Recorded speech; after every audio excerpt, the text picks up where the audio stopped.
Is a real-life adventurer, one of the stars of Holby City, and a sneak peek at the new Indiana Jones movie. But it's time now for my first guest. Now, his dream job was playing left-back for West Ham, but show business, fortunately, got in the way. He's been Jesus in Godspell, Che Guevara in Ibiza. Oh, and of course, he's had an incredible pop career, which began in 1973. And I'm pleased to say, Essex Mania is still going strong today. He's in the middle of a massive tour. Will you please welcome Mr. David Essex? Let me hear.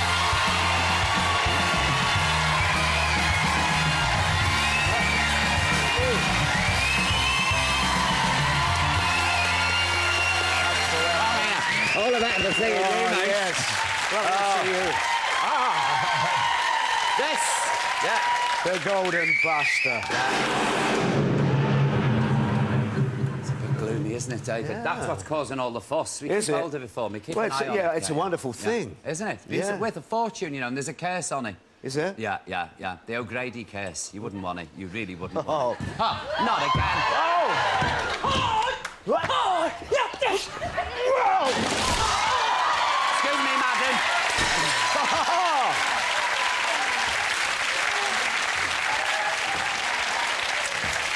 Well done, David.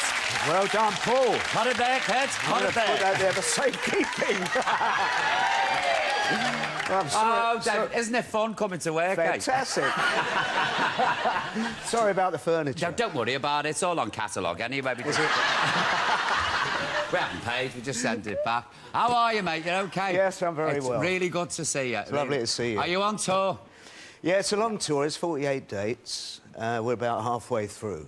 Do you know what, David? When I used to be on tour, we always felt safe when we looked at the various bills in theatres and saw David Essex, because you would always seem to be on tour. We always seem to be following you around the country. Well, it's been interesting, because I did Aspects of Love before the tour, and that toured for 6 months. So, I mean, I'm just constantly on the road. Are you ever at home?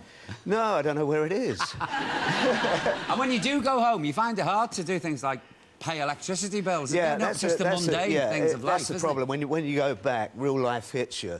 I can't cope. Yeah. But no, it's great. The tour's going well, and of course I'm looking forward to the musical that's going to happen in the autumn. Oh, tell us about the musical. Yeah, it's called All the Fun of the Fair, which is inspired by one of my tracks. It's a very gritty and I think very powerful story written by John Conway. Got a fantastic director, probably the best young director I think around. Yeah.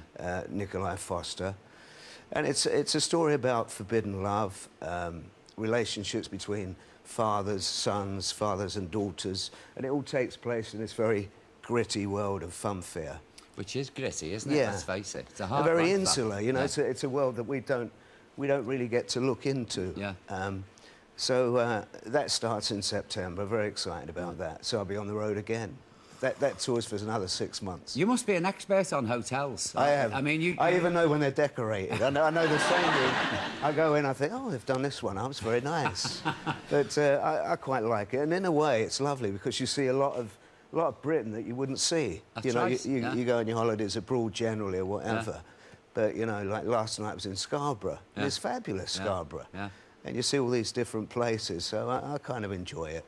I did, you're right there, you know, because I went to places I'd never go to when I was touring. That's right. right. To the Cheddar Gorge, you know, on the way home. Yeah, you do, because, you know, generally you get, like, the day off. Yeah. And you go and see things. So, you know, I know a lot about Britain now. Yeah, isn't it weird? You do, don't you? And that's down to touring. Yes. That's the plus side of it. Yeah.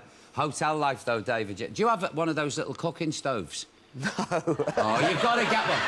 Do you know what it is? Hotels charge a fortune for lousy breakfast. So what you do, you have an electric frying pan in the bottom of your wardrobe. Right. You put a shower cap over the smoke alarm and you make yourself a nice cooked breakfast. See, the problem is I never get to breakfast because it finishes about 10:30. That's it. I never get there. Now, you have got probably the loyalest fans I've ever met. I mean, you really have. Look.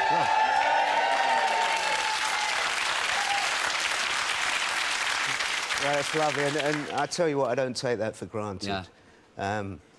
It's fabulous, really. I mean, when you think that I think Rock On was #1 in 1973 in the US, and here we are in 2008, and this tour will play to probably over, well, almost 250,000 people. God, Lord. You know, and all the fun of the fair. The tickets for that are going very well. It's cakes. It's incredible. Yeah.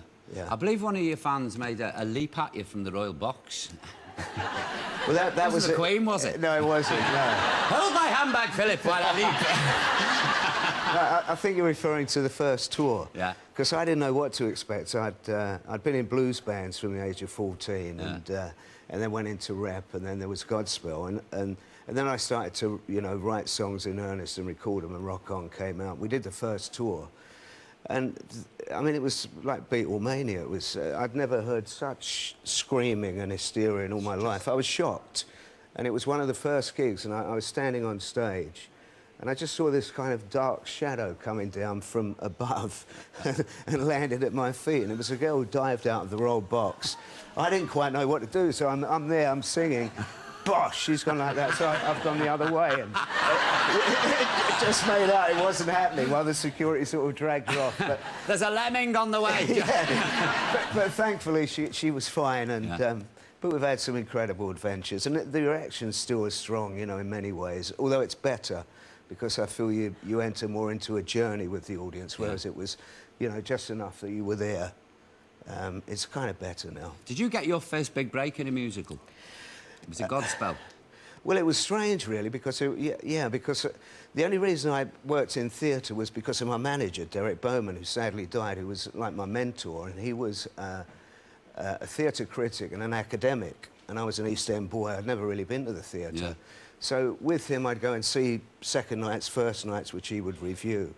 And so he opened up that complete different side, and that culminated in Godspell. And it was because of the success of Godspell I was able to go back to music and wrote Rock On, and